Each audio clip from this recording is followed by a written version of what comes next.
Well, hey there, everybody, and welcome to another episode of the Rate the Record podcast, episode 42. That's right, the answer to life, the universe, and everything. I've heard that. Don't know where that's from. Oh, so you haven't, seen or read Hitchhiker's Guide to the Galaxy? No. Oh, wait. Hitchhiker's Guide. Is that the one with Chris Pratt in the movie? No. Then that's Guardians of the Galaxy. Either way, didn't see Yeah, exactly. So only half of your hosts today have seen or read that, and that your hosts for today are Chris and Savannah, and she no longer has COVID. Exactly. Congratulations. Yeah, you conquered it. I Yay. Anybody who was watching the show last week on YouTube saw me coughing a lot. Well, the next day, fun stuff. But I'm happy, I'm healthy, and my throat is no longer scratchy. So, yay. You take all the halls, all the fisherman's friend. I was that one that was like, I am a superior being in my immune system. It shall not catch anything. And then the summer, 2 years later, it was like, yeah, we're going to pick her because she won't shut the hell up. So just a slight breeze knocks you down. That's essentially it. Exactly. But I'm here and I'm happy. Exactly. Good. We're both happy, healthy. We're all good to go, I think. Anyways, yes, this is the Rate the Record podcast. So thank you very much for coming on by and checking out what we're doing today. We appreciate the company. And if you like what you see today, make sure you hit that like, subscribe, rate, comment, share, follow, all those great things to help build the musical community. You know, we've been doing it for a long time, still doing it. Over on Spotify and Apple, make sure high ratings and positive reviews boost us up in the charts. And of course, YouTube.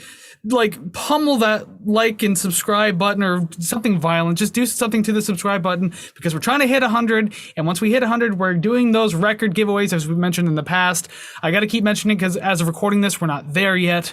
So yes, once we hit 100, one record giveaway per month for every month that we're over 100 subscribers. So let's do it. Damn right. And when you hit the like button, it's a thumb, right? It's pointing up to the sky. Hitting the like button on this video brings you closer to heaven. It's like, yep, you're going to get up there. That's what it is. And if you don't believe in any sort of religion, it brings you to the clouds, and clouds are nice. It brings you out to space, and only the most esteemed astronauts and a couple billionaires can go up there. So, I mean, you're in company. You can travel further than Jeff Bezos. That's all we need to know right now. Exactly. There you go. But yes, this is the Rate the Record podcast. And so if you've been here before, you know what we do on this show. So welcome back. We're glad to see some familiar faces out in the crowd. We hope that you enjoy today's episode and what we have to say about it. But if you are new here, welcome to the podcast. We hope you enjoy your stay. We hope you have a lot of fun. And we hope that you contribute to the community with your comments, your likes, your whatever you want to do. Because we love having you here. That also means you likely don't know what we do here. So each week, Savannah and I will choose an album, be it completely of our own choice, whatever random blah, blah, blah, whatever. Maybe it's celebrating a milestone anniversary, 10, 20, 30, 50, whatever big anniversary you can think of. Or sometimes we do listener requests, like people like you submit albums for requests. We listen to them like we did last week. But regardless, we do choose an album. We discuss it at length. We rank the songs, and then we rate the record.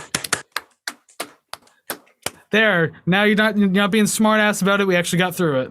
Yeah, I was thinking of recording my voice and putting a hell of a lot of echo on it to be like, rate the record. But I thought about that about half hour ago. So, I mean, we'll wait till next week. Next week, I'll have the soundboard, too. Man, that's like 6 or 7 weeks in a row, and you still don't have it. You are a fluke. No, I'm poor, is what I am. I'm poor. Well, then stop paying bills. Stop paying bills and just buy a fucking soundboard. I eat cold, chunky soup from the can, okay? Out of the can. That's what gave you COVID in the first place.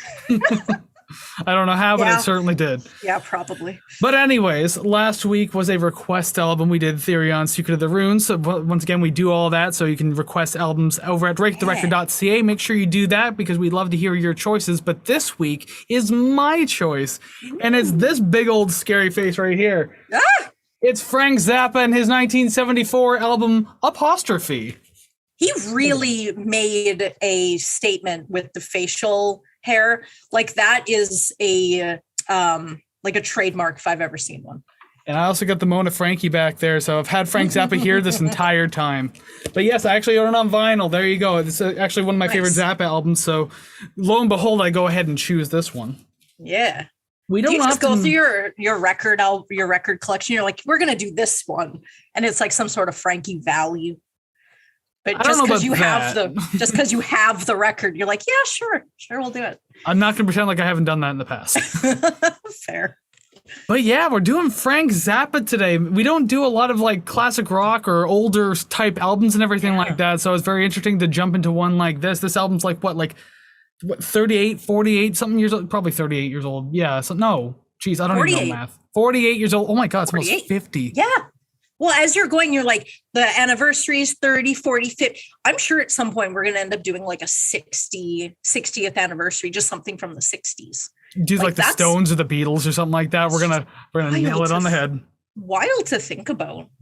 That long day. We might do it one day, but for now, yes, we are doing Frank Zappa. But before we go any further on that note, we should go ahead and read a little disclaimer that we like to do on here on the show, just to make sure that, you know, sometimes we agree, sometimes we disagree, but we want to be, you know, cool about things. We don't have to be on the same page, but as long as we're not being dicks to each other and just enjoying the music, that's all that matters. And the disclaimer is...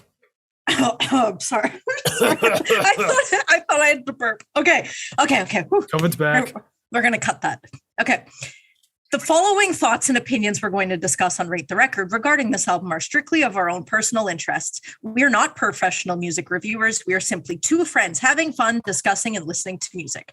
We encourage respectful discussion and friendly banter of each episode, but we do not condone and will not tolerate. Why did I look? Will not tolerate bullying or belligerence based on the opinions of ourselves or others. This podcast is a casual and for fun project, and you're welcome to take what we say regarding the albums we rate with a grain of salt. For any audio listeners, Chris put his vinyl right up to the camera, and as I looked up, I had Frank Zappa's dead eyes staring at me. Here's the asthma of Frank Zappa sniffing you. Ew. It's even funnier if you see it on video. Oh God. Subscribe on YouTube. Yeah, and watch it a second time, please. Exactly. Alrighty then. Well, that's the disclaimer. So if we agree to be cool about things, then that means we can move on and talk a little bit about Frank Zappa in this album. But let me talk about Frank Zappa himself for just a moment, because, you know, well, I'd like to give a little bit of information about the band or artists themselves. So Frank Vincent Zappa was born on December 21st, 1940 in Baltimore, Maryland. He was the frontman, guitarist, composer, and band leader of his own solo act, as well as the Mothers of Invention, that was on and off periodically between 1964 and 1975 until he went by his own name. He was the eldest of 4 children and lived close to Edgewood Arsenal, which is a facility to store medical chemical warfare weapons, because that's where his father worked. This impacted Zappa growing up, as things such as germs, germ warfare, ailments, and military defense often appear as themes in his work. His father used to bring home... I don't even get this. His father used to bring him mercury-filled lab equipment to play with from his workplace. How did you even leave with that shit? And fun fact, long-term exposure to mercury can lead to prostate cancer, which is what Zappa would pass away from on December 4th, 1993 at the age of 52. Oh my God. Ta-da, surprise, connections. Zappa would be a self-taught musician through high school, taking inspiration from classical music, rhythm and blues, jazz, and doo-wop. He would eventually go on to join the Mothers of Invention in 1964, and he took off from there. His discography is massive, totaling 122 albums, like 50 to 60 of them being posthumous. Oh my God, that's wild. But that's also just releasing everything you've ever written, and wow. That, and he just has like tremendous amounts of live albums, because I think he records like every show he ever did. So yeah, that would explain 122 albums worth of music, most of it just being live. Dang. So Apostrophe, the one that we're looking at today, is Frank Zappa's 5th solo album, but his 18th overall in his discography. It was released in March 1974. It was recorded at Electric Lady Studios in New York City, Bollock Sound in Inglewood, California, and Paramount Recording Studios in Hollywood, California. The front half of the album is loosely based on 2 things: a dream Zappa had about being an Eskimo named Nanook, which you'll hear plenty of soon, and also a commercial he saw for Imperial Margarine. Just writing about anything. Okay. The back half of the album mainly consists of various session recordings throughout 1972. The album is one of Zappa's most commercially successful albums, gaining favorable reviews and a 4.5 out of 5 stars from AllMusic. It peaked at number 10 on the US Billboard 200. The album had many names in the personnel list, including, but not limited to, Bruce and Tom Fowler, George Duke, Jack Bruce of Cream, Ainsley Dunbar, who has worked with many rock musicians throughout the decades, and even Tina Turner, who went uncredited because Ike Turner didn't like the music. And if you know anything about Ike and Tina Turner, he was a controlling motherfucker. He had no freedom while he was around. So is he still alive? I think he is. Yeah, she's still alive too. She is, but I don't know. I was thinking of Whitney Houston for a minute there. Yeah. Kind of same situation with that too. Yeah, that's disgusting. The album officially spawned 2 singles, Cosmik Debris and Don't Eat the Yellow Snow, although most stations that play Don't Eat the Yellow Snow usually play it with Nanook Rubs It as well, which is the song that follows Don't Eat the Yellow Snow. Yeah. Yeah, it took a couple of listens to realize that I was waiting halfway into the second track, and I'm like, wait a minute. I had to go back because it flows so nicely. It just, I think it might have even been recorded as one long song. I can't be certain, but because it seems like there's no cutoff point between Don't Eat the Yellow Snow down to Father Oblivion. Yeah. Then Cosmik Debris is the first real transition from one song to the other type thing. Yeah. But I guess we'll have to talk about that coming up because now it is actually time to dive into the album itself. So let's get this all kicked off. The first song that really is, it's one long song, but it's broken into 4 parts in my opinion. So song number 1, the single itself, Don't Eat the Yellow Snow. Okay, so I listen to some kooky music. I just little minor backstory for me and Frank Zappa. I've never actually sat down and listened to any of his albums or songs aside from Montana. That song I've definitely heard before. And every time I would take a road trip with my dad, it'd be 14, 16 hours, and he would always drive. And as soon as he put on Frank Zappa, I'm like, well, he's listening to his music, I'm just going to fall asleep. And I never actually listened to it. So this is my first, I guess, cognizant sort of, or conscious listening to it. Definitely didn't know what to expect with the title. It's kind of oh my God, lame. Listen to it maybe 3 or 4 times. I actually kind of like it. I feel it's I can look past the kookiness of the lyrics, because the first time you listen to the lyrics and you're like, okay, what the fuck is he on? What is happening? But I feel the more you listen to it, the more you're kind of well, I'm going to listen to the guitar this time. I'm going to listen to the drums this time. And it's so worth doing that, because even the music in behind is I don't know, it's very jazz influenced. And I really like that because it seems, I don't know, it seems improvisational, but very together at the same time. And that kind of blankets the whole album, really. Well, because a lot of what he used to do too was a lot of jam band type music, so that's why a lot of it just flows that I guess. I have some notes that kind of reflect that too, but yeah, with this song, it is a really fun start to the album. I love it. It's just especially that very jelly sounding bass line. I always really like that one to get everything started. The main harmonies scattered throughout this are scattered through the stereo balance of the headphones, and I thought that was really cool. Especially Zappa's vocal panning too, because his vocals kind of go all over the place through the left and right balance. Yeah. If you're listening on a speaker, you might not notice, but when you're listening to headphones, you can hear his voice kind of waver and drift through each headphone. So I thought that was pretty neat. Yeah. It's not a bad thing at all. It's just I guess I never noticed until now.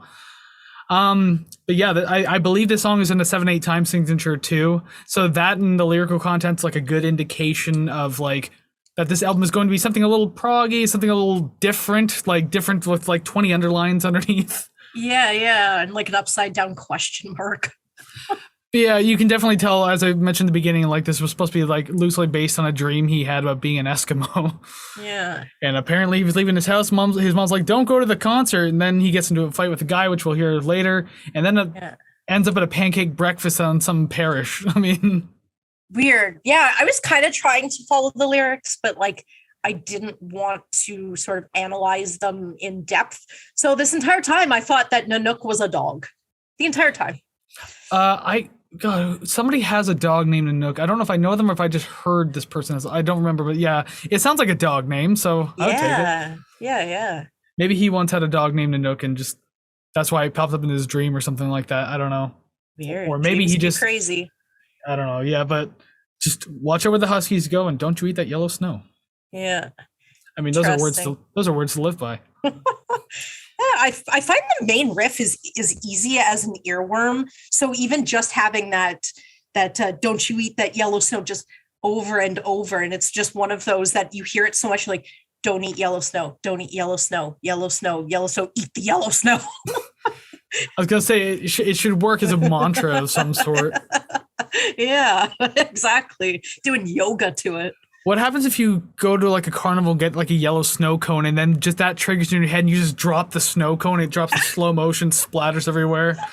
I was thinking of the slow-mo too. Yeah. And then everyone at the picnic tables is slowly turning around and looking, and then a child starts crying.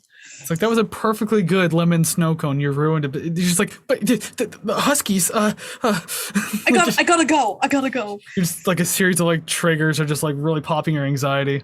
Yeah. And then somebody writes a sequel to this song about that. Supposing so, but I don't think that would work without Zappa being around. All right, so we'll go on to song number 2, and the cleanest, like, again, I feel like this is one long song because there's no real cut point to any song. Just goes right into song number 2, Nanook Rubs It. What a title. So you mentioning that the voice is sort of panning and whatnot. I did mention that in this one. I said the first thing that I notice is his voice. Just in general, I don't want to say it's sultry because that's not really the way that it's like being portrayed, but I just really like the ability of like just males to sing very lowly without it being like baritone. You know what I mean? I'm not sure at what level that vocal range is, but it's very pleasing to me. Anyone who's listened to the Mr. Bungle episodes, whenever Mike Patton goes low, it's one of those, it's like, I just like bass, I guess, just in general. Yeah. But anyways, I noticed that first. It does seem to be kind of all over the place with embellishments where he's sort of, trembling in his own voice and doing all this stuff, but it seems to fit and it seems to add to the wackiness of what I just heard and what I will be hearing. Yeah. So, yeah. Yeah, that happens a lot in this album, and how much of it's improvised versus how much he's purposely doing, I don't know. But the thing is, like, you don't think twice about it because, like, even if it was like accidental or improvised and not meant to be one way or another, it's like just owning up to it type thing and just riding it. Like you're not trying to hide what you just did. You're just like, fuck it, that happened. Let's keep going. Yeah, like if your voice squeaks, you're like, yeah, it adds to it. Whatever, who cares? Yeah, it's like listening to Kurt Cobain sing. His voice breaks all the time, but he made that into his career. So, I mean... Yeah, I mean, if you can, you can, right? But yeah, the song picks up like thematically right away from Yellow Snow. Again, just transitions perfectly. That's for the next few tracks too, realistically. But I like the pacing of this one. It's a lot slower, but there's a lot more of a story going on here. It's like this looming kind of jazzy, bluesy, instrumental background. Kind of gives this weird sense that trouble is coming, and given the lyrics, yes, trouble is indeed coming. Yeah. It's funny because like we don't do lyrical analysis, but this shit is pretty straightforward and pretty easy to understand. I just want to jump on that comment. 2 of my notes say, no room for imagined scenarios here. This is being slathered on for you. And Chris, please, a lyrical breakdown. I mentioned a few things about the lyrics. I don't go like essentially the song. If you want to break it down as quickly as I can, so Nanook is on his way wherever it's supposed to be going to a concert, I guess. And then a fur trapper beats the shit out of a baby seal. It's like, you son of a bitch. So they get into a fight. They rub piss and shit on each other's eyes. I got that. And then the fur trapper wins, and Nanook's been defeated, I'm guessing, by the end. So like that's the story. But like it's explained in detail, which I actually I'm just trying to look ahead in my notes here. I'm not usually huge. I'll just read this verbatim. I'm not usually huge on songs that have a strict storybook style talking to it, but it's too entertaining to dislike. Yes, I definitely agree. That I know that I've complained various times before with lyrics that are like, okay, you're saying it. Then I've made fun of Joni Mitchell for the same thing. Yeah, oh my fucking God. So she walks down the street and she turns to the left. It's like, okay, I get it. But this, it just, I don't know, it's too comedic to take seriously, whereas other songs are being like presented to you as more serious. So that's what's kind of, to me, that's kind of what's annoying about it. But if you know that it's supposed to be ridiculous and you lean into the ridiculous, yeah, I'll take it. That's fine. Well, yeah, because like these lyrics are like really cartoonishly violent. Like the entire song, like something violent is happening at every point. Like right in the beginning, he's beating on my favorite baby seal. Oh yeah, the sound effects are all over the fucking place in the song too. It's so good. Yeah, I definitely did not expect those. There's a lot to love about the lyrics, but I especially like the lead-filled snowshoe part with like the wavery, like kind of lead vocals, the background harmonies, and then the peekaboo part, peekaboo. Like, I love shit like that. I love how they just, yeah, as you said, they just kind of lean into it. It's great. And even speaking on behalf of the lyrics too, just like when he goes like, I pounced, bam, I pounced again, bam, bam. Like this is his version of James Brown saying, hit me. Yeah. When James Brown says hit me, the orchestra goes, hit me again, hit me 2 times. Yeah. Like pounce is now Frank Zappa's thing. And like it's hard to know what to say about the music because there's just it's very chill and smooth, but at the same time, like there's like a lot of weird things going on with the instrumentals and sound effects and everything like that, just things being thrown in everywhere. So all I could really say after all of that was like, I really need an animated version of this song in like a Ren and Stimpy style, but with no association to John Kay though, because he's a fucking terrible person. But if someone can draw in that style, that'd be fantastic. I guess a more innocent way of looking at it is like in SpongeBob style. Okay. I won't ask the story. I will Google whatever it is that. Whatever implication was there. John Kirk Felucci, just look up that name and controversy like on Wikipedia. That's all you need to do. Better not be gross. Well, I mean, gross, depending on how you look at it. I mean, yes, are gross things, but it's maybe not as like horrific as you might say, but it's still fucking bad. It's terrible. It's not like Ian Watkins, so don't worry about that. It's not like good. He fucking ruined one of the albums I liked. I can't even listen to it ever again. Anyways, I guess my really last note that you haven't really said, I noticed that the bass kind of feels like the spine of a book, right? Where it's there consistently, it's keeping everything together. And if it wasn't there, the fucking pages would be everywhere.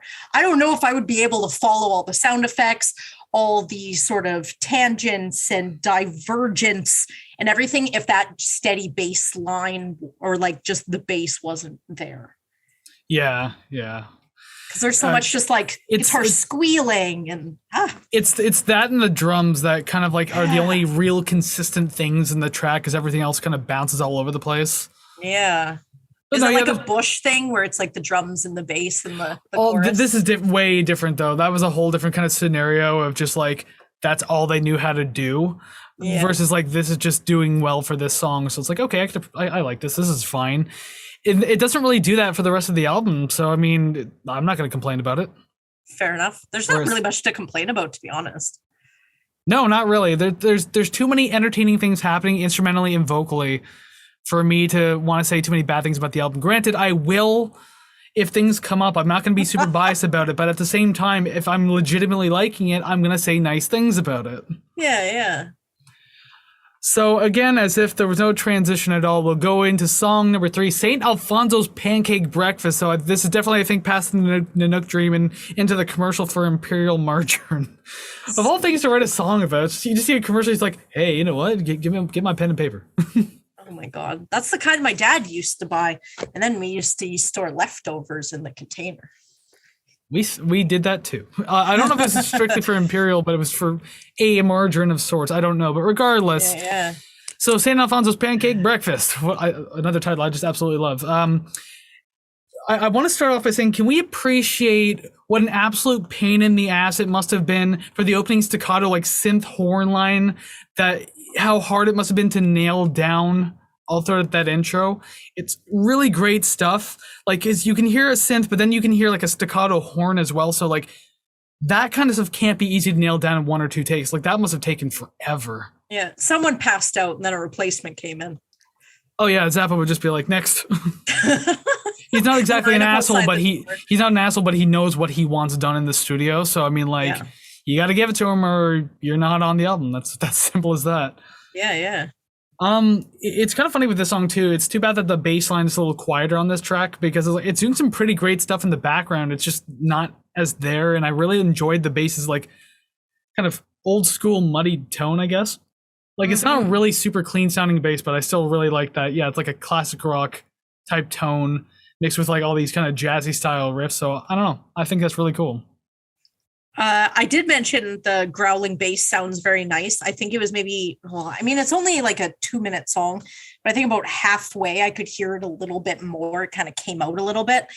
But again, I was waiting for this song to end so I could write a review, and ended up halfway through the next one before I realized, because this is really where it happened more than once, because I'm like, it's only like 2 minutes. How am I? Oh my God, I'm 2 minutes into the next one. Holy shit. So the transition, very nice. The way that they cut it for the streaming service is actually pretty good, because when you're listening to the songs individually, like you hear a little snippet of the old song at the beginning, but as it's playing, there's no like jump, no anything. So I like that. I imagine listening to it on vinyl's kind of the same, or is there like a skip? No, it's just all one, eh? You could listen to side A.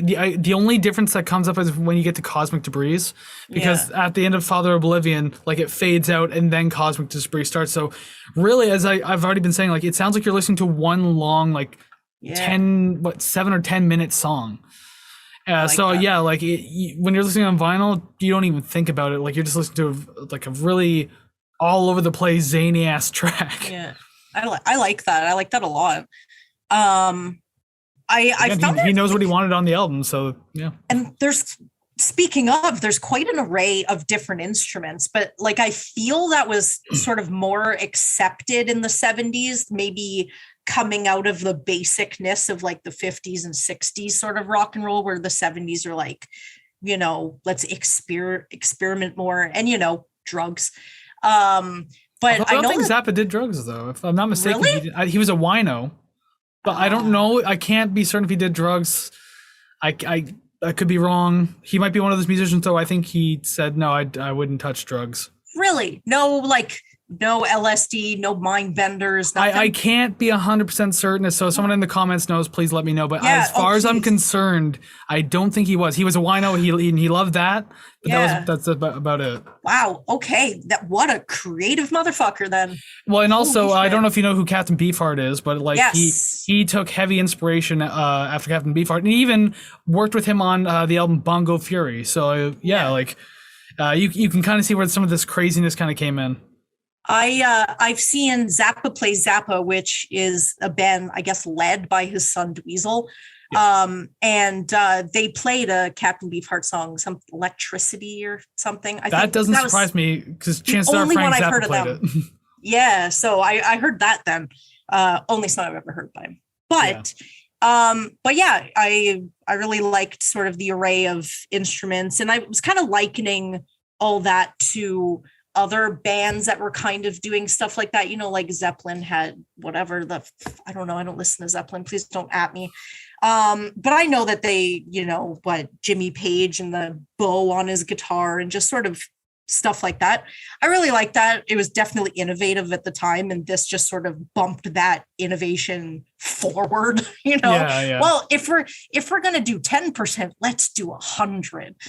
So I do think this type of music does take a little to get into, but I know my dad would be proud of me for having listened to an entire album. So, and I like it so far. So, I mean, proud. You gotta let him know. It's just like a quick message, like, "Hey, heard Apostrophe by Frank Zappa. You're welcome." Yeah, not even watch the podcast, because I mean, if I'm gonna tell him something, I'm gonna get money from it. Yeah, get some views. And this is where he turns it off. Yeah, because now he's being used as a pawn. So there you go. No. She just put you in checkmate. How does that make you feel? Dad. Then he pulls out his will and just erases my name off it. I like the idea that it's probably like printed with full ink on it and everything like that, and he's scribbling it out on a legal document. It's like, you can't do that. Yeah, and it's not even the tape whiteout; it's the actual like liquid paper. I was hoping it was the tape one, because that one looks even worse than the. I think the liquid looks way better than the tape. Oh yeah, do you end up pulling the tape off if you try and do it a second time? Kind of. I mean, like, it's so stupid. But anyways, here we go. Tangent City, right? Yeah. On a very short, because this is a very short album, so like we have a tendency to do this on these types of episodes. Yeah.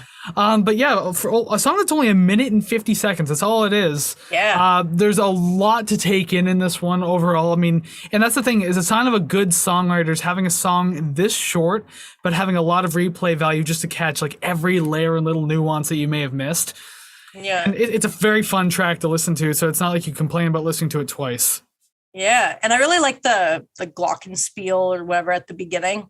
I like that a lot. It's very tropical. So I'm kind of imagining like him at a diner, but where everybody's wearing like Hawaiian shirts, like some sort of Jimmy Buffett kind of deal. Yeah, yeah. So that was a pleasant image. Well, we're not done with the imagery yet, because we're on the final part of this buttery dream about an Eskimo. Song number 4, Father Oblivion. I guess it's supposed to be an Irish style name, but whatever. We already did Welcome Oblivion. Lanterns. No, and no. Kim Mitchell deserves like to be hung for that one. So they're just that one, and just I don't know. There's a lot of his songs I don't like, but I don't want to make enemies today, so no thanks. Oh, I don't mind. I'm sorry, Kim Mitchell. I know you're watching. Sorry. Stop being so cocky and don't ever play Patio Lanterns again. There, old man. I told you. See, I'll be the one to do it. It's fine. Alrighty then. So song number 4, Father Oblivion. You first, please. Okay, I suppose I'll do it. You first. This song is just jam-packed full of exciting instrumentals. Like, from the word go, like, it just, you get the, like, cascading, like, descending, like, scales and everything like that, so that's really cool. And just, yeah, very, very quick pace of this song, so it gets over pretty quickly. It's only 2 minutes, 18 seconds long, too.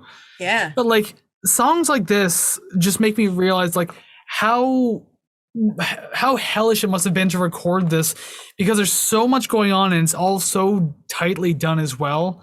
It's just a fantastic display of like musicianship and creativity. But like, oh my God, the rehearsals that must have gone into doing this, like it's so much, because there's so much happening in the background, and just to be on top of it at all times.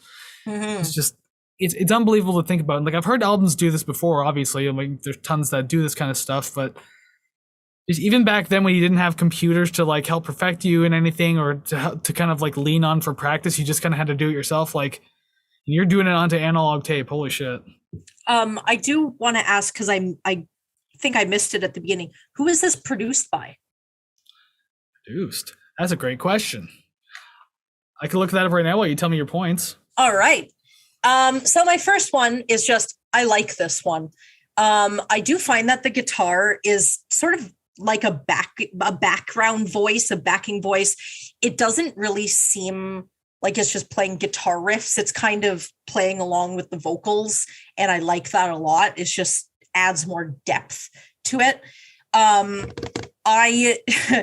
One of my notes just says, how do I even describe the part of the song I like? Because when there's so much going on, I can't say after the first verse or the pre-chorus, because like I can't discern what's what, right? Yeah. So I'm just trying to, I guess, articulate what I liked about it. It kind of sounded like a moderately clean guitar tone approaching what I guess is the bridge part in the middle, where it kind of slows down. I really like that tone. And as soon as he starts singing "Good Morning, Your Highness," that's my favorite part. Just the hitting of the ride, just the way that it ends. I could just play that end 27 seconds over and over. And I don't know what it's called, if it's called anything, but sometimes when I listen to certain things, it just like gives me like the shivers, or gives me goosebumps in the back of my brain. Just that little part at the end of the song is like, oh, it's so nice. It's so nice. As I'm having some sort of seizure. So I like that. I liked it a lot. What's interesting about that part too is just like even prior to that, when it's doing the buildup of like talking about the pancakes themselves, they're so bright and fluffy white. You will raise a fortune by tonight. They're so light and fluffy brown. They're the finest in the town. Yeah. It does that a bunch of times and then goes into that ending portion. But yeah, I love it. It's a style of music that I again, geographically terrible for naming music styles, so I'm not even going to bother. But it's definitely beyond North American. I'll say that much. Yeah. Oh, I like it. I like it a lot. Just backtracking about the producer, I should have just looked on the back of the vinyl because I'm holding the damn thing here. It says produced, arranged, and struggled with Frank Zappa. Ah, okay. Because you were talking about being particular. I was wondering if he did this all himself. Oh yeah, and as I said, he knew what he wanted in the studio, so he's definitely gonna push for it. I just like this top line below the songs here. It just says, "This is an album of songs and stories set to music performed for your dining and dancing pleasure by Frank Zappa and some of the people he likes to record with." And then it lists like literally all of this here is just people's names that appeared on this album. Dang. That's a lot of people. I like it. But yeah, he self-produced the album, so there you go. Cool. That's not surprising at all. Alrighty then, so I guess we'll move on from there. That song fades out, so that 4-song pack there is finally over, and next comes the other single on the album, song number 5, Cosmik Debris. I thought that again, I don't know if he did drugs. We're not completely sure, not like we can find out. Well, I guess we could find out, but people are liars. But I feel like this song is like Steely Dan with less precision and far more LSD. So, who knows? These sound effects, they definitely make me smile because I did not expect them. Even with songs prior, I thought maybe that would go with the story. But then this one, I'm like, oh, this is like a running theme. This is a thing. And yeah, I actually kind of liked it. I don't know, sometimes can be lame, but like I said, if you can lean into the humor you're giving, like, why not? Just shoot for the moon, baby. And it's interesting that this song is like a whole other story as compared to the first 4 that we heard that kind of interconnected all together. Yeah. And this one's just about someone trying to scam you, and then you end up scamming them and stealing all their shit. Maybe I didn't listen to the lyrics, but I like the way you present that. That's literally it in a nutshell. Like, this guy is like, hey, I got this crystal ball and this shaving kit that can do whatever the hell you want. And like, you're just gonna give me your time and your money. And then Zappa's like, okay, I'm gonna hypnotize you, and I'm stealing all of your stuff. And by the way, I'm having sex with your wife. Oh my God. That's literally the lyrics in a nutshell. And so, by the way, I have it pulled up on my phone here, just real quick, on the Frank Zappa subreddit at the very least.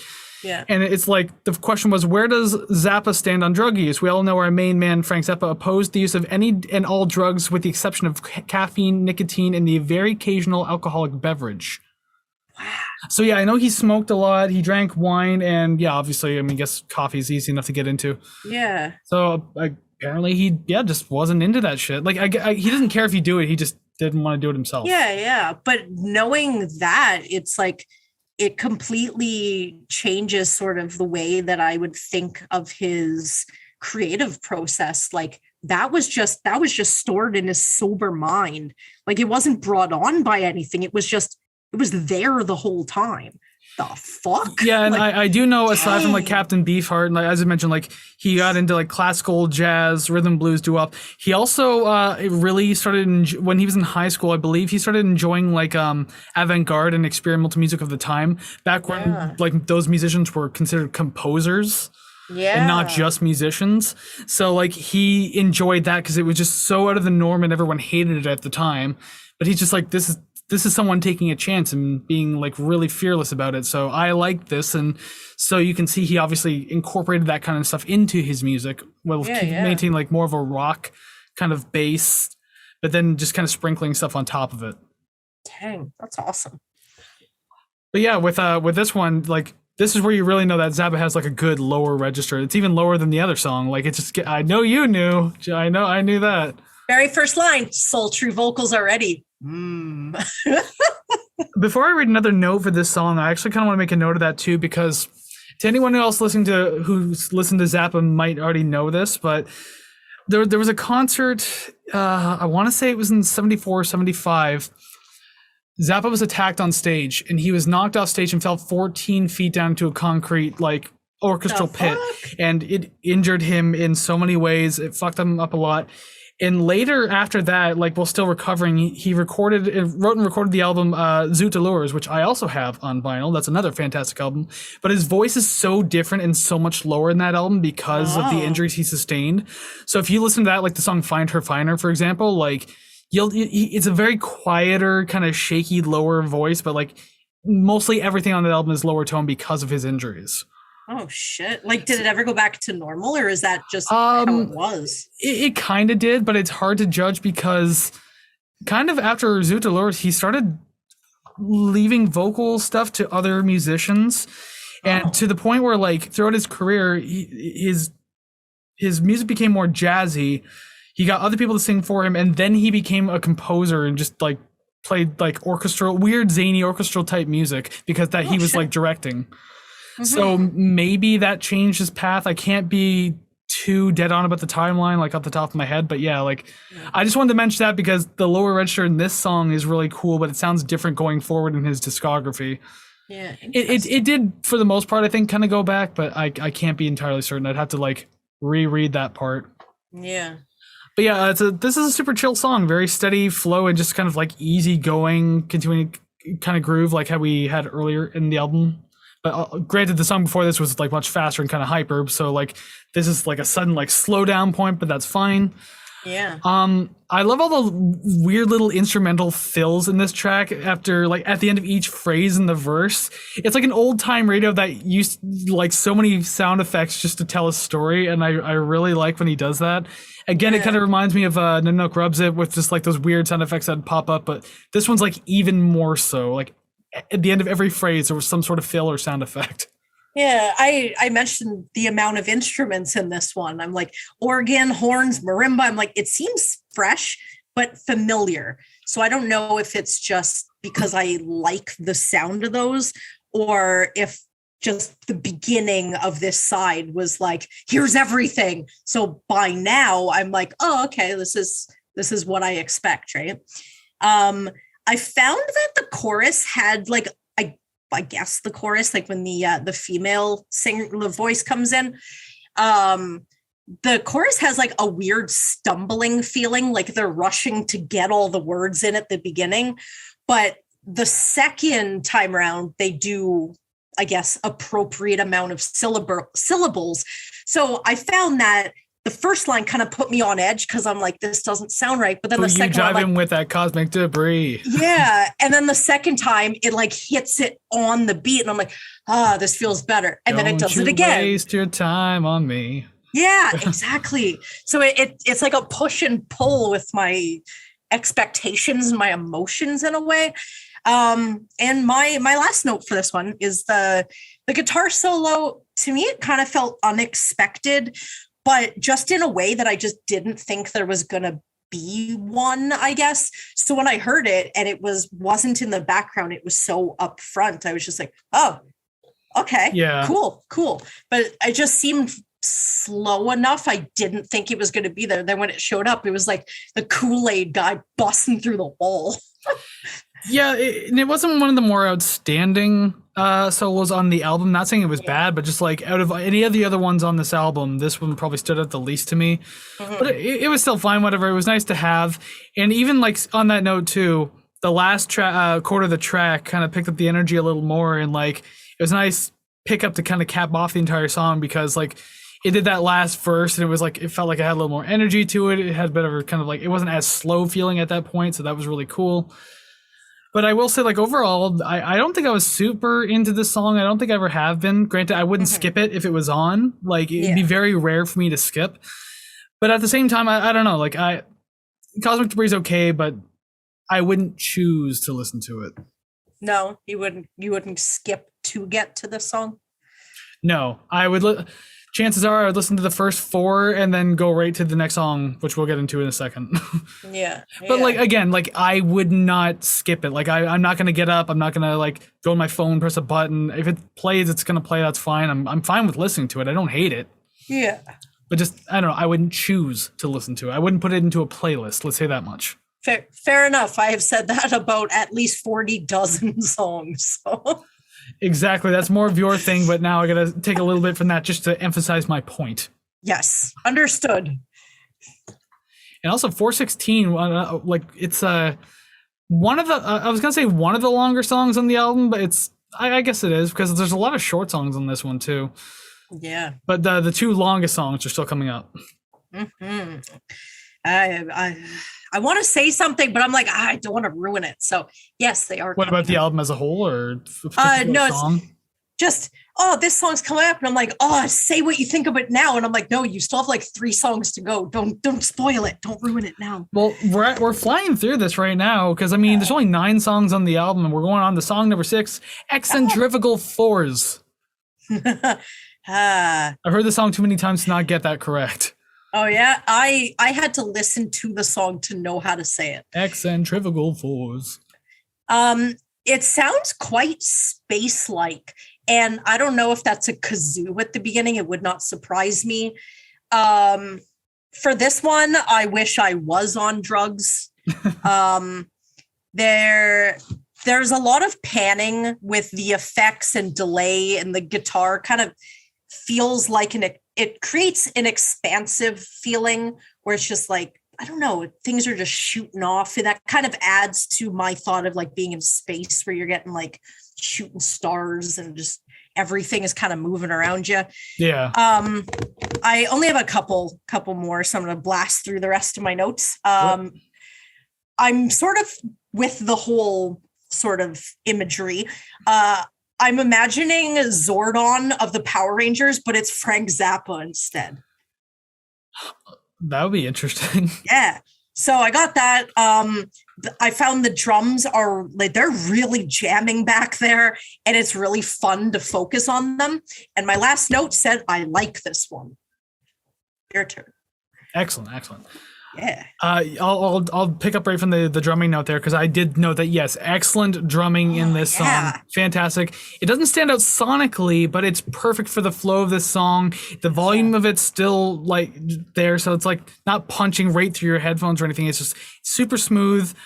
Like if I say flat, I mean like in a spread out kind of way, not flat as in like it's boring.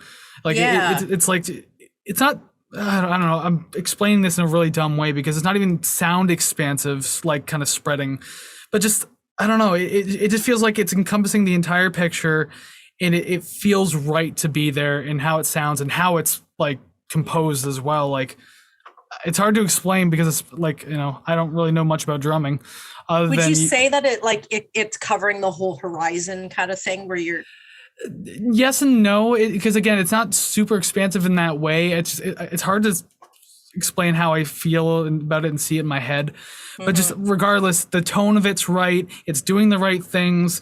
It's not just your basic ta-ta, ti-ti-ta type drums. So, I mean, like, it's a lot of fun to listen to, and I really enjoy it for that. Yeah. It is such an odd track overall, but I mean, that's not a bad thing considering what we've listened to up to this point. And you know, obviously I like odd music, hence why I chose the album in the first place. Yeah. And like it's funny because the song is what, 1:33, so the shortest song on the album, but it has a bunch of interesting ideas kind of scattered throughout the entire thing. And I just love how it's generally fairly like smooth and chill all the way through. Like it doesn't go too crazy. It doesn't try to fit way too many ideas in at once, although I feel like Frank Zappa's probably the man to do that and can get away with it. Yeah. Yeah, like it's not a bad song at all. I always really enjoyed this one. Critically, maybe didn't enjoy it as much as I do on casual listens, where like this song is so short, simple, and fun that I can listen to it a billion times and not get sick of it. Yeah. But yeah, I don't know. It's just because maybe there wasn't too much going on. It felt like more of what's that word called? Song that transitions one to the other. Interlude. Interlude. There you go. I had to ask you that last week.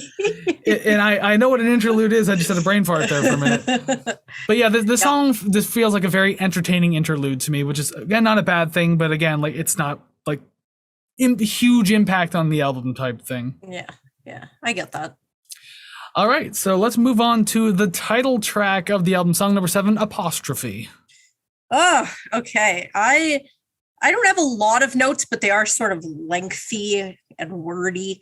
I can hear Aerosmith playing this first riff. Just as soon as it starts, it's maybe it's the guitar tone, maybe it's the analog recording, the 70s vibe. It's just definitely getting that. I really like that this one is instrumental, so I can kind of get a break from the wildness that is this compelling storytelling. So it's kind of like this breath of fresh air, or someone kind of giving a speech, and then they stop to take a sip from a glass of water, and you're just like, oh, thank God they shut up for a second. And then after the song, they start talking again. But it was nice. I didn't expect an instrumental track. The first couple of listens, I didn't really like how the soloing guitar seemed hidden behind the other guitar's overdrive. But after a while, and I did listen to this album a couple times, about 3. After a while, it was sort of interesting to have to kind of dig for it. And I don't know, it wasn't given to me easily either time I listened to it, but it was kind of nice to sort of follow it while ignoring what was directly in front of me, Yeah, well, and to be fair too, I think the song was an improvised jam. I don't think this is an actual song to be. This isn't something that you write. This song, you don't write this song. Yep. And one of my notes says this feels like a true jam, not one of those pre-written for album types of jams. I love that they just went for it and kept it in. That was my next note. It's a jam session, but it doesn't drag with one idea for long enough for me to find it annoying. No, and it's actually pretty interesting because, it starts off on, the bass taking the lead, and then the guitar kind of comes in with the lead, and then they kind of just all do whatever the hell they want. They're all just going in different directions. There's a phrase for that, a word for instrumentals that don't just follow harmony or aren't playing so closely with each other, but everything they do kind of fits together. I don't know. There's a word for it, and I just can't think of it. But this song is that. It's just like a bunch of guys in the studio just jamming, and they happen to press record on the analog tape deck, and this is what it came out with. Yeah. But yeah, the buzzy bass too. I love the tone of the bass on this one. A lot buzzier than the rest of the album. It's just another great use of that muddy tone that it's been using so far in this album, so it's fantastic. And yeah, the Zappa guitar madness, I'm always here for it. The guy is a fantastic guitarist, and he's not even he's super technical, because if you listen to his other solos, you can kind of hear these little dead notes, or just weird notes, or sounds that a super technical player wouldn't do. But at the same time, he's still very intelligent with what he does, very jazzy in his solos, so there's not really a mistake to be made. Mm-hmm. And what he does just fits the mood really well. It's just a lot of fun, just kind of going along with it. So yeah, Frank Zappa, excellent guitarist, and I love his solos. Just a lot of fun. That's all I can really say to break it down in simplest terms. And my first note, realistically, I should have read first. I came for the Zappa album, and I stayed for the awesome jam session. Yeah, I didn't expect that at all. But I mean, I feel like it kind of, up until now, I didn't know what to expect when each song would start. So I mean, I don't know why I'm surprised at that at all. It could have just been a dog howling, and I go, oh, okay, very artistic, nice choice. Yeah, it fit it in somewhere, I guess. Yeah. Wasn't there a Pink Floyd song off the Metal album that just had a dog howling in the background while they quietly play guitar or something like that? I can't remember, but yeah. I don't know, but it would not surprise me. I almost feel I have the Metal album on vinyl, and I know that song. I just don't listen to it often because that dog gets kind of irritating after a while. It's literally the whole song. Oh, fuck. The only other note, I said, it's maybe a little long, but I honestly don't mind because of how fun the jam is. It's nearly 6 minutes, 5 minutes, 50 seconds. Yeah. Listening to it critically, it's easy to see how time can feel a little slower on this one. But if you're just listening to it, it's no problem at all. It's a lot of fun. There's always something happening, and just, I don't know, a lot of fun. I do have the same note for my last one. It felt too long until the opening riff was played again. And then it kind of felt like it sort of bookended parts where each part sort of started with that riff. So it felt like after the beginning part, I was like, oh, this is kind of getting a little bit, long, a little tiring. They played the riff again. It was like they turned the page in the book. I'm like, oh, we're looking at a new page. This is fine. And then before I knew it, the song was over. So it felt long, but didn't at the same time. Just depends on how you look at it and how you're listening to it, I guess. Yeah, it redeemed itself. Speaking of redeemed, that's one of the words in the next song. I know that's kind of a weird, vague note to pull out, but I mean, it's the only time he says redeem in the entire album. Number 8, Uncle Remus. I'll just start off by saying, like, the excellent use of piano in this track. Works super well. Love it. Sounds fantastic. It's an awesome and welcome addition. And this is possibly the best sing-along song on the entire album. I mean, the lyrics are pretty easy to pick up on. The melody is fantastic. And it's just a funky type of track all around. It's just a lot of fun. I think I listened to this one like 5 times before I wrote a single word. But to be fair, I've been listening to this album for quite a while because obviously I've known about it for a while.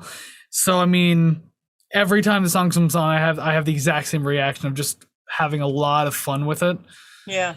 And I'll really only have one more note because it's only 2 minutes and 50 seconds, so it's a pretty short song. The guitar solo in the middle is a great take on the vocal melody. Like, it works really well to keep the motif of the song going and just makes it feel fresh at the same time. Yeah. So yeah, like the guitar solo is essentially the vocal melody, but just like super embellished. And I don't know, I kind of like that. It makes everything flow pretty well. So it's kind of like Mariah Carey's vocals, but in guitar, where there's just so much. I would say no, only because there's no whistle range. I would say Christina Aguilera. She did the vocal gymnastics. Okay, yes. And this is like guitar gymnastics, so like I would definitely say Christina Aguilera. He gets off stage and just ices his hand. He's like, and then puts like one of those what are they called? What those big? You inflate them and then you beat each other. Sock and boppers. That's it. Then you put one in your hand to preserve your hand. That's what I imagine that they did for him. Or he, like the Zoolander case where they have for the hand model, he's got the big glass dome and everything like that. Yeah, that, but like a bubble. Yeah, I don't have too much for this song. Obviously, it is fairly short, like you said. After repeat listens, I'm still kind of unsure how I feel about this one. It wasn't my favorite, but I did like the image in my head that I kind of gave it, where it sounds like he's playing with the house band at a bar in like Louisiana. So he just like gets up with his guitar and then they just play with him. And you got the piano and everything kind of sounds a little bluesy, kind of jazzy. I like that a lot. I do shout out to the drums. They sound very tight and they keep things moving as the solo is blasting on top. I think the drums are fairly I don't know how they're rated on this album, but just from our review, I feel like they're slightly underrated. The more I was listening to it, the more I was definitely digging them, even though they could just do the same thing, little fill here, little fill there. It was perfect for what it needed to be. That was awesome. I like that. And I found that this song felt a little longer than it actually is, only because I don't think there was... How you say that it's catchy, I don't know if it really got me in that way. That's so strange because I felt the exact opposite. Like the song hooks me every time. It's just so fun. There's not like a ton going on, but like there is still enough to kind of keep you interested. And yeah, I don't know, like it's always been one of my favorites on the album. And also just a quick note, there are 4 drummers on this album, so I don't know which one of the drummers did this song. Dang. So this is kind of like a Steely Dan thing where you got 1 or 2 people that are in charge and they're like, all right, bring them in, audition, and if we like you, what you play goes on the album. If we don't like you, next. Yeah, your audition is literally a song going on the album, like on the spot. Oh, yeah. Well, I just kind of a side note, I was watching, I think there was like this songwriters thing, or I don't know, for Steely Dan, and they were doing the guitar solo for the song Peg. And they went through so many people until one person came and literally just played what ended up on the album. I don't know if they ended up playing it more than once to get it recorded, but straight up just played that. And they're like, yeah, that was it, done. And it's like, that's wild to have that much, not control, but I guess that much of a creative vision that you are so confident that you can do this. You're the one running the running the auditions yourself instead of having someone filter it down for you. You're like, no, this is mine. And you have to be as good as I say, or that's it. You're done. That's wild. Yeah. I mean, if you're good enough for it and you can kind of nail it down super quick, if you walk into an audition and it sounds that damn good, I mean, like, then yeah, you're going to be part of this very elite songwriting musician like circle going on. Yeah, hell yeah. But whether you know it or not, you're in there now. That's it. Okay, I could have this story asked backwards. It's not really a story, it's just kind of a note. I believe it's Steve Vai who auditioned for Frank Zappa, and Zappa didn't take him. Yeah. So if that kind of gives you an idea, because like Steve Vai is a really good guitarist, and I've seen him live. And Zappa's just like, you're not a fit. You're not doing this. Yeah, like you may be good, was it Steve Vai? I don't remember. It was one of those like well-known guitarists that he they auditioned for Zappa, and he's just like, nah, you're not coming in. Well, I mean, you could be a perfect chef, but I mean, if you're working in an Italian restaurant and you're a really renowned French chef, you're just not going to fit in right there, at least. So. Strangest French dish I've ever had. Okay, we'll move on to the finale of the album, song number 9, the longest song in the album too, Stinkfoot. Dun, dun, dun, dun, dun. I thought this was going to be like some sort of euphemism or whatever. No, he's pretty straightforward with just all of it. Couldn't get his fucking boot off and his foot stinks. Oh my Bromadrosis. Oh my fucking God. Okay, so what I'm getting from this, now it felt kind of waltzy. So I tried counting it out. I'm terrible at that. I'm assuming it's like 3, 4, 6, 8 or whatever. But I felt like it was a jazzy rock waltz. And all I get like in my head was kind of a waltz. You're like at a dance, maybe like a prom. And then I just wrote down, it's okay. My dad can play the prom. He's a musician. And then you get Frank Zappa playing stuff like this. And it's like, as everyone's dancing, then they're kind of looking like, the fuck? What is this? And he would literally be the adult there saying, hey kids, don't do drugs. Yeah. At the end, spay and neuter your pets. Oh God, he turns into Bob Barker. But yeah, I don't know. I actually kind of like this one. Like I said at the beginning of this album, it was like, what the hell am I listening to? And by now, I'm just looking forward to the stories like through the song. I'm just like, okay, tell me more. Yeah, this one's like one of those lyrical ones that are just being kind of spoken more than sung at most points. But there are some points that I just adore on this one. But like I only have like a couple of notes for this, because the thing is, although as long as it is, like there's not too much to note, because it's a very slow progressing song where he's just kind of telling you about the problems of Stinkfoot. So yeah. I mean, that's essentially what you're getting. I did write like it's another kind of chilled track to calm the energy down before like the end of the album and everything like that, and as it wraps up, so it's kind of a good touch. I feel like each instrument was given enough time in this song, like enough of a face. I mean, in the song that you can appreciate what each one of them are doing. Nothing felt buried. Everything just kind of felt like they were all like standing side by side essentially. So you kind of got equal facing of every instrument. So the fact that you can kind of hear everything going on sounds fantastic. Everyone's doing a great job. Just great production on it all together. Yeah. And I really wonder how much of the song was improvised, like lyrically, because I mean, the Fido part always makes me laugh. I mean, you could tell if they really have fun with this track. Just like, come here, Fido, come here, little puppy, bring the slippers, arf, arf, arf. And then like Zappa literally laughs in the song, and then he's just like sick. He's having a great time, and you could tell it's fantastic. I really like the aside of this is a dog talking now. Like the fourth wall is being broken, and he's just well aware how ridiculous this is. And it's like you're talking and then you just kind of like look off to the side and wink at the camera. I love that. I had to go back a couple times and go, no, I liked it each time I heard him say it. Yeah, it's like that movie where the narrator's sitting in a chair, like reading from a book, and they're just looking down at it. It's about to zoom in on the page to show you what's happening, but then it quickly pans back up to the narrator. This is a dog talking now, and then back down to the book. The man looks at the dog, and the dog looks at the man, kind of in a disbelief. I like that. I enjoy that. My last note is just, I do like that the guitar is just noodling around in the background and it's not hidden. I feel like it's not hidden in the forest of trees. All of those trees, there's enough space in between them that you can see through the forest to the other side. You know what I mean? Mm-hmm. So it's like, you're not trying to hide certain things in it. You can see everything. It's just some are farther away than others. And I find that kind of respectful and respectable, where it's like they're respecting each other and they're not, I don't know. It's hard to describe, I guess, because it was just one person sort of, you do this, this is how this is going to sound. This is what's in my head. Because if it was each musician sort of on their own with their input, I'm sure it would have turned out much, much differently, egos, etc.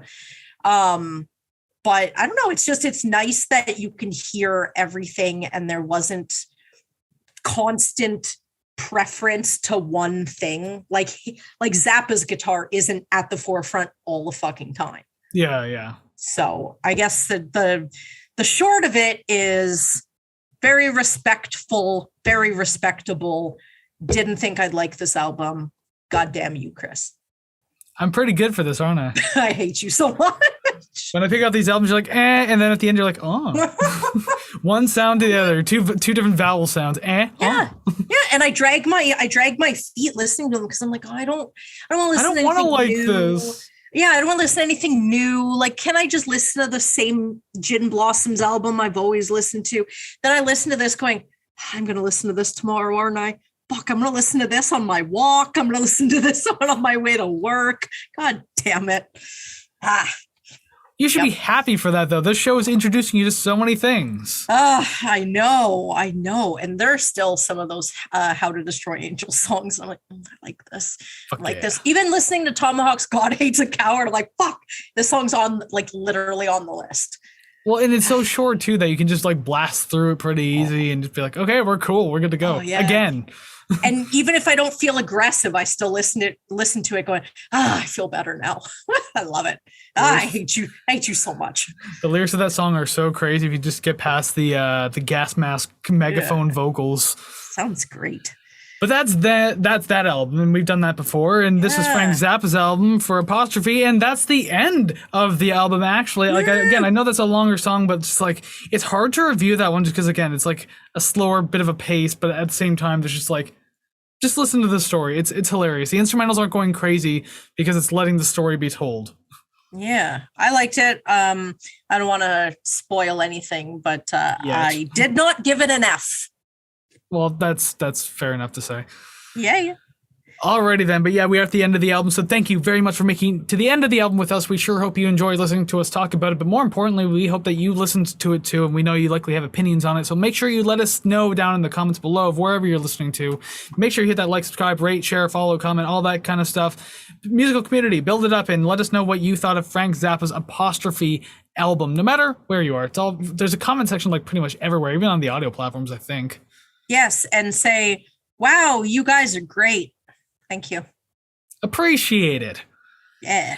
But there's still more opinions to be dished out now because we have to get to part 2 of 3 of the podcast now. We have to get to the song rankings. So I guess with the magic of my editing hand, boom, above our heads, graphics have changed. There are names. There are numbers, not as many this time around, but there are indeed numbers. And they need some song titles next to them because we need to find out where everything places.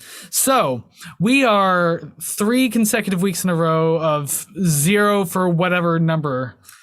So before we actually rank the songs here, I feel it's only appropriate that I mention the last 3 weeks in a row, we've been completely shut out. 0 for how many number for each album. Again, for the last 3 weeks, Could this be week number 4, or will Frank Zappa finally break something for us? I think we'll get one, at least one. You would figure that we'd have to by now. Come on, like I keep saying, the odds are in our favor. Shut up. No, like seriously, it's been 4. This is the 4th week. We got to get at least one. I do have 5 check marks out of 9. Oh no, so not check marks. Sorry, question marks. Oh my god, I'm like, holy shit. I don't really do check marks anymore. Yeah. I'll say like 1. I it's hard to say 2, but yeah. Let us prove that wrong right now, I guess. Yeah. So let's get started then. Song number 9 for me, Cosmik Debris. Uncle Remus. I am just gonna say I didn't hate all. I would not skip any. It just they gotta lay where they lay, right?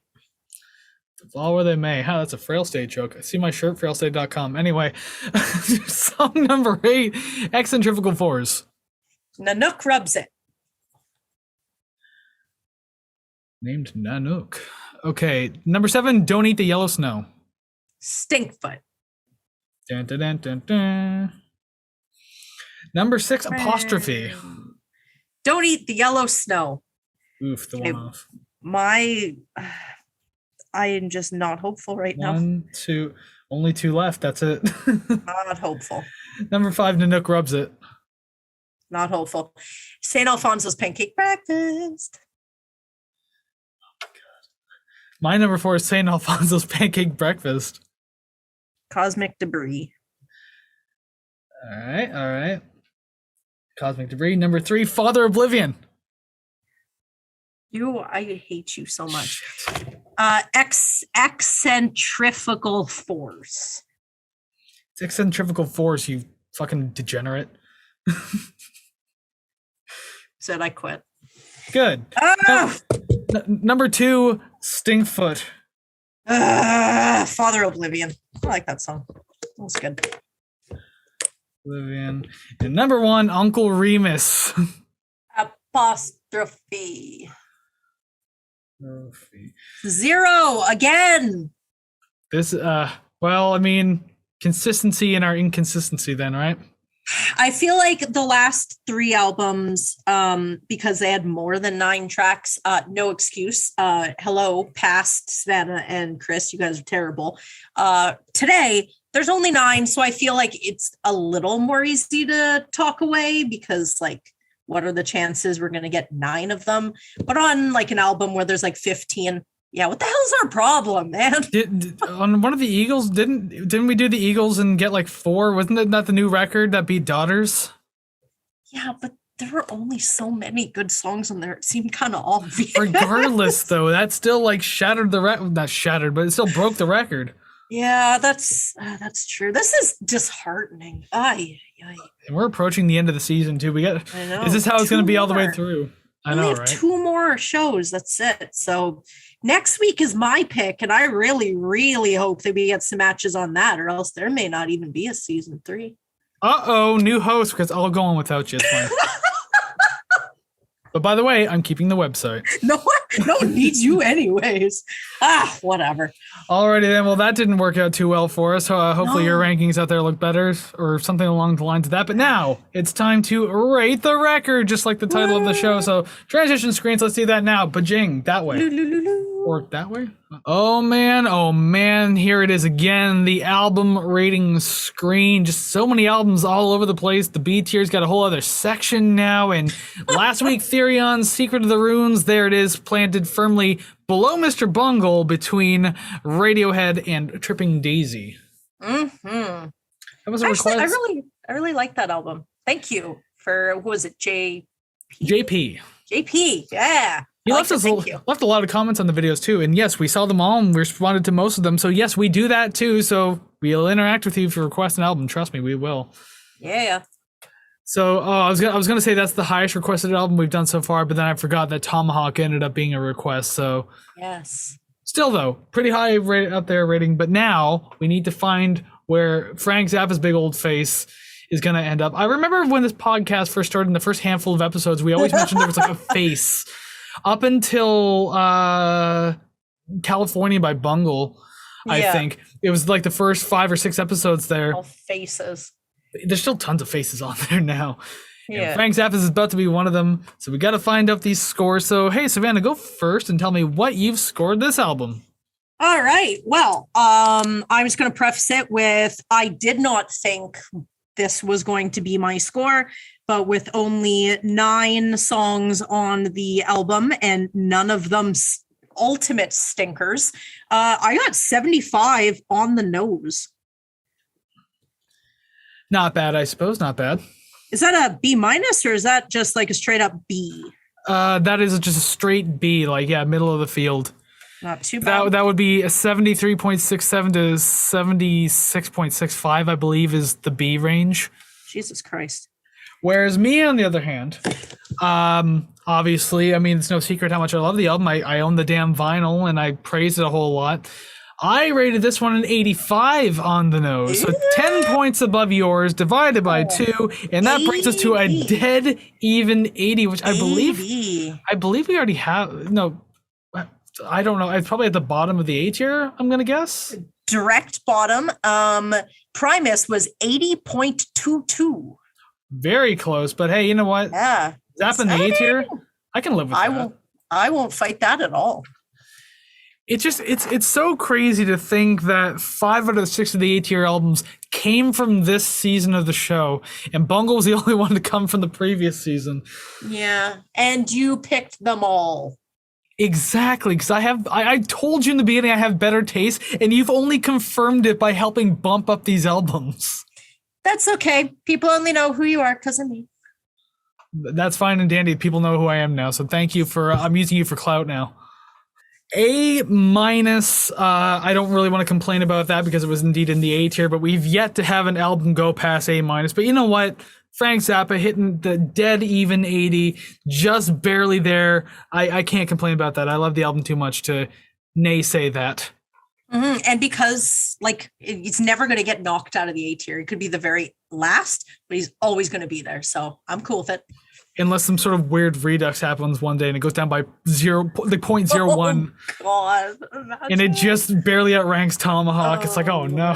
Oh no. That's it. Scrap the show. Not worth it. Uh-oh. Can you imagine we reduxed an episode so badly that it actually changed an entire tier for an album? Like that'd be fucking wild.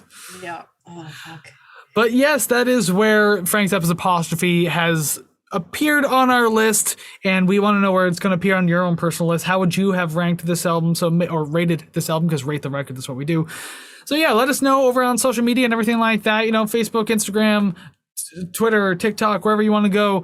Find it all at ratetherecord.ca. Just go there. Let us know what you thought. Let us know down in the comments below. Because remember, you can like, share, rate, subscribe, follow. I went out of order there, completely lost my train of thought, but the idea is you know what to do. So do it just so you know what I was saying. Go ahead and prove that you understood. Yes. Yeah. Do all the things Chris just said in the order in which he said them. Even if they were kind of fumbled, still do it. But yeah, so thank you very much for joining us on this episode. We sure hope you had a great time. Sure hope you're going to come back for next week, because next week is the second last episode of season 2 for this podcast. No worries, we aren't ending. We are just going to go on like a few weeks break. We'll be back in August. Like we're going through July, be back in August. It's all good. So yeah, make sure you join us because it's going to get fun and apparently pretty wild and crazy coming up. But I don't want to say too much because Savannah has a bit of a hint, like what we usually like to do at the end of these episodes, about what we're doing next week. So in your best way possible, explain the band we'll be listening to next week.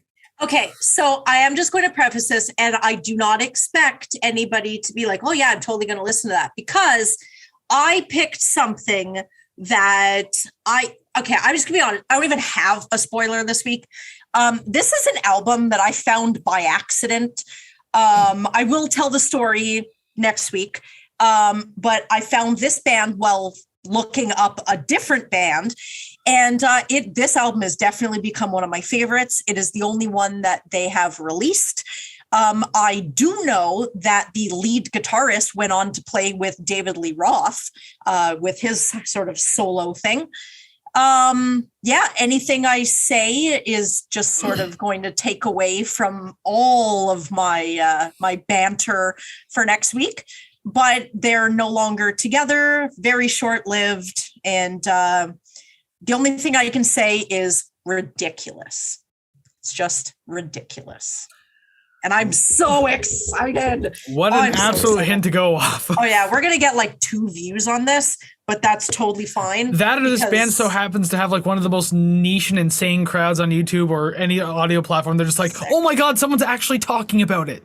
I know. I'm like that with Kevin Gilbert. I'm like, oh my God. And then I'll watch it all the time because I want to feel sort of like I'm part of that. So I'm hoping maybe that's the case, or maybe, you know, members of the band are like, let's see what people are saying about this thing I did. Care about us? Yeah. And then this pops up and then, you know, worldwide sensation. So one can only hope.